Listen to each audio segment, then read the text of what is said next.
So to start the top 5, at number 5, I have the Pittsburgh Steelers.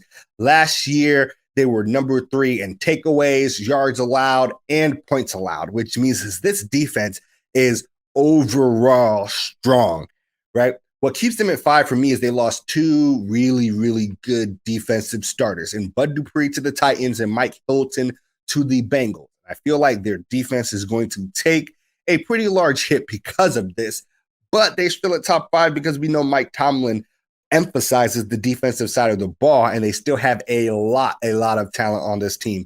Pittsburgh is loaded. They have TJ Watt, who honestly was robbed probably of Defensive Player of the Year, in my opinion. He had 15 sacks last year and an interception. They have Cameron Hayward. They have Stephon Tuitt, who massively underrated, in my opinion. Dude had 11 sacks, 2 forced fumbles. Of course, they have Devin Bush, Joe Hayden, Minkah Fitzpatrick. Minkah Fitzpatrick is a monster. He had 4 interceptions and a touchdown last year. I expect him to get even better with another year under this system, and Mike Tomlin figuring out more ways to scheme his strengths into his defense.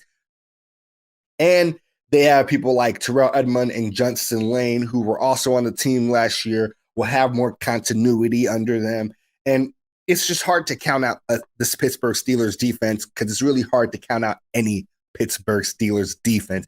No team in the NFL had a higher pressure rate last year than the Pittsburgh Steelers.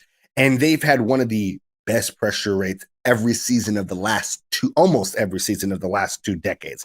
They added Melvin Ingram in the offseason from the Chargers, who was pretty good, like undeniably pretty good. Has some issues with health, but I'm hoping that that is not going to be a continued issue for them. But with all of this, I think this is a team that you should be on the lookout for. I think top 5, top 6 is a floor for this defense. We always know, I will always say this about Mike Tomlin and all of his teams that they coach, their overall records, and especially their defense. This is a high floor